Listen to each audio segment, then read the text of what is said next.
Welcome back to Sandhya's kitchen. இன்றைக்கி நம்ம சந்தியாஸ் கிச்சனில் எங்கள் மாம்ஸ்க்கு ரொம்ப ஃபேவரட்டான ஒரு ஃபுட் தால் கிச்சடி தான் வந்து பண்ணியிருந்தேன். ஸோ அது வந்து பார்த்திங்கன்னா இன்றைக்கி பாஸ்மதி ரைஸில் பண்ணியிருந்தேன். தால் கிச்சடி பாஸ்மதி ரைஸில் பண்ணிங்க அப்படின்னா ஃப்ளேவர் சூப்பராக இருக்கும். ஸோ அருணுக்கு வந்து பார்த்திங்கன்னா எங்கே போனாலும் தால் கிச்சடி இருக்கா அப்படிங்கிறது ஃபஸ்ட்டு கேட்டுருவாங்க ரெஸ்டாரண்ட்டில். ஏன்னா அவங்களுக்கு அது ரொம்ப பிடிக்கும். வாங்க எப்படி செய்கிறதுன்னு பார்க்கலாம். இன்றைக்கி வந்து பார்த்திங்கன்னா நான் வந்து 1.5 கப் வந்து பார்த்திங்கன்னா பாஸ்மதி அரிசி எடுத்திருந்தேன். அதுக்கப்புறம் வந்து பார்த்திங்கன்னா ஒரு 2 ஸ்பூன் வந்து பைத்தம்பருப்பு எடுத்திருந்தேன். அதுக்கப்புறம் அதே கப்பில் 1/4 கப் வந்து மசூர் தால், 1/4 கப்பு வந்து பார்த்திங்க அப்படின்னா துவரம் பருப்பு எடுத்திருந்தேன். இது எல்லாத்தையும் ஒன்றா மிக்ஸ் பண்ணிவிட்டு நல்லா 2-3 தடவை வாஷ் பண்ணி எடுத்து அப்படியே தனியாக வச்சுட்டேன். அதுக்கப்புறம் வந்து பார்த்திங்கன்னா ஒரு 2 சின்ன வெங்காயம், 2 தக்காளி, கொஞ்சோண்டு ஜீரகம், அந்த பொடி பொடியாக கட் பண்ண இஞ்சி, பூண்டு, பச்சை மிளகாய் இதெல்லாம் தாளிப்புக்காக எடுத்து வச்சுட்டேன். அதுக்கப்புறம் வந்து பார்த்திங்கன்னா இன்றைக்கி குக்கர் எடுத்து வச்சுக்கோங்க. குக்கரில் வந்து பார்த்திங்கன்னா ஒரு 2 ஸ்பூன் கீ போட்டுக்கிட்டேன். அந்த கீயில் வந்து தாளிக்கிறதுக்கு தேவையான எல்லாத்தையும் போட்டுக்கோங்க. சீரகம், பச்சை மிளகாய், அந்த வந்து பார்த்திங்கன்னா இஞ்சி, பூண்டு இதெல்லாத்தையும் போட்டு நல்லா வறுத்து விட்டுக்கோங்க. கொஞ்சம் நல்லா அது வந்து ஃப்ரை ஆனதுக்கப்புறம் நம்ம கட் பண்ணி வச்சுருக்க ஆனியனையும் போட்டு நல்லா ஃப்ரை பண்ணி விட்டுக்கோங்க. அதுக்கப்புறம் இந்த ஆனியன் இதாகிறதுக்காக நல்லா ஃப்ரை ஆகிறதுக்கு கொஞ்சம் உப்பு போட்டுக்கோங்க. அந்த வந்து பெருங்காயத்தூள் கொஞ்சம் போட்டுக்கோங்க.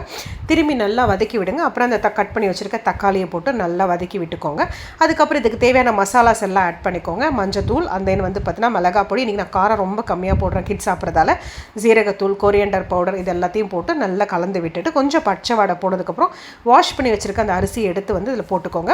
இன்றைக்கி வந்து பார்த்திங்க அப்படின்னா 1 கிளாஸ் அரிசிக்கு வந்து பார்த்திங்கன்னா 2 கிளாஸ் அந்த மெஷர்மெண்ட்டில் வந்து நான் தண்ணி எடுத்துருந்தேன். ஸோ பருப்பாக இருந்தாலும் அரிசியாக இருந்தாலும் அதிலே 1:2 அப்படின்ற மாதிரி எடுத்துக்கோங்க. இது எல்லாத்தையும் ஒன்றா போட்டுட்டு நல்லா ஒரு கொதி வந்தவுடனே பார்த்திங்கன்னா குக்கர் விசிலை போட்டு ஒரு 4 விசில் விட்டுருங்க. 4 விசில் விட்டு ப்ரெஷர் எடுத்ததுக்கப்புறம் தாளிப்பு வந்து பார்த்திங்கன்னா ஒரு 2 ஸ்பூன் கீ போட்டுட்டு அந்த கீயில் அதில் வந்து பார்த்திங்கன்னா கொஞ்சோண்டு வந்து சீரகம், அந்த ஒரு காஞ்ச மிளகாய் கட் பண்ணி போட்டுக்கோ, காஷ்மீரி சில்லி பவுடர் இதை போட்டு நல்லா கொஞ்சம் ஃப்ரை ஆனதுக்கப்புறம் அப்படியே எடுத்து இதில் கொட்டி நல்லா கலரி விட்டுக்கோங்க. இந்த ஸ்டேஜில் உப்பு கம்மியாக இருந்தால் உப்பு நீங்கள் ஆட் பண்ணிக்கலாம். நம்ம பருப்பு போட்டு பண்ணியிருக்கிறதால லைட்டாக இறுகிடும்.